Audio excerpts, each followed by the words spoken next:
The MCU has returned with Marvel's first Disney Plus series airing in a couple of days in WandaVision, and here's everything you need to know before watching it.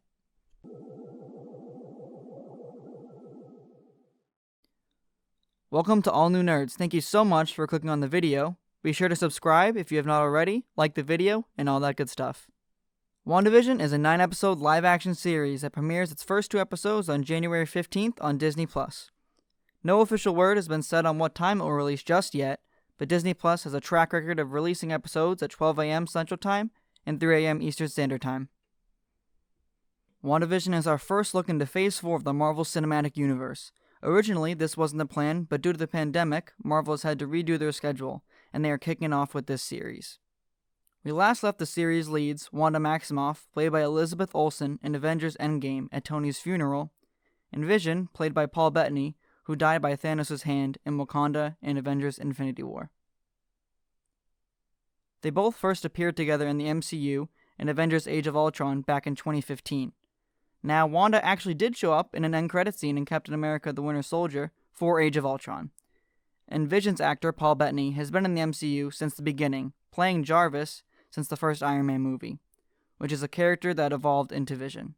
Signs of their relationship didn't start until Captain America Civil War, where Vision was tasked to keep watch on Wanda, and this is the start of their future relationship, that we then see in Avengers Infinity War, where the two fled to Edinburgh. But we all know how that went down, with eventually Vision dying at the end of the film. But somehow, in WandaVision, Vision is back. Now exactly how this is has not been officially revealed to us, but will be something that the series will explain. But there are countless theories on how it happened, and I'll go over some of those later in the video. We know that the show will take us through the eras of sitcoms from the 50s, 60s, and beyond, taking inspiration from shows like Father Knows Best, The Dick Van Dyke Show, Bewitched, Family Ties, Friends, and Parks and Recreation. Through interviews, the cast have revealed that the show will run through the decades of sitcoms, but will not just be a sitcom. Eventually, toward the end of the season, we will move into modern-day MCU-level type stuff. Kevin Feige has said that the original pitch for the show was inspired by the 2015 comic series Vision, where he has a family and he lives in a suburban home. It's been said by Elizabeth Olsen that the show will pull from multiple comic runs and storylines. In the comics, Wanda, or Scarlet Witch, and Vision were famous for their relationship, appearing in countless comic runs and having their own comic series titled The Vision and the Scarlet Witch. Also, stories like the House of M mark, which is hinted at in the trailer on the wine bottle, which translate to House of Misery or House of M. House of M follows Wanda altering reality on Earth 616 after the events of Avengers Disassembled, where Vision dies.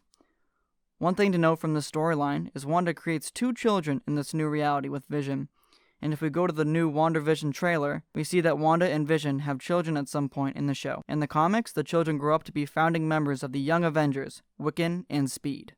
Now, could this be the start of the Young Avengers in the MCU? It very well could be. WandaVision features a cast of characters, some we know and some we don't, like Catherine Hahn's nosy neighbor character Agnes. Through the trailers, there have been hints at her being a character from the comics called Agnetha Harkness, who is a witch who has close ties to Scarlet Witch.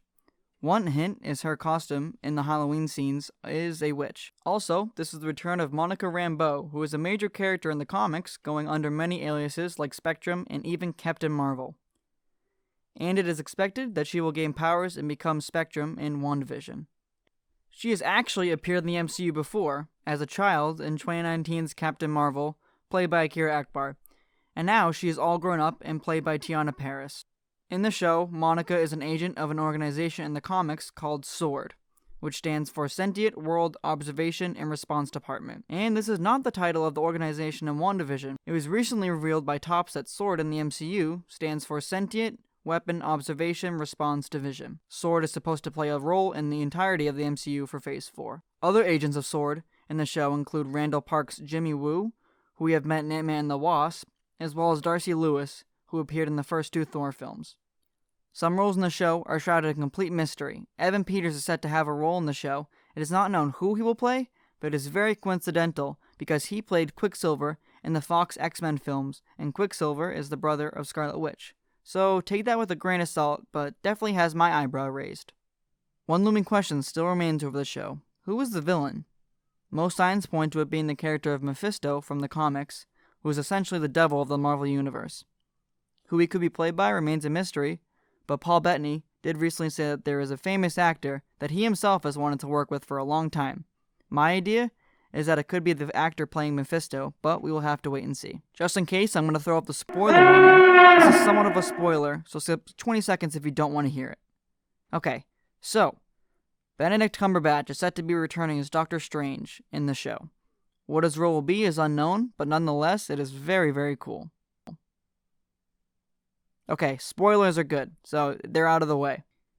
In the MCU, Wanda has never been referred to as the Scarlet Witch, but in this series, Wanda will finally become the Scarlet Witch and will have that name. And this series is meant to lead straight into Doctor Strange in the Multiverse of Madness, where Scarlet Witch is set to have a major role in. So, that is all you need to know before watching WandaVision this Friday. The series is going to be something mind-blowing, and I can't wait for it. Are you excited about it? Let us know in the comments below. What are some of your theories? And subscribe if you have not already. We will be posting reactions and breakdowns for WandaVision and all future Marvel content. So don't miss that, and thanks for watching.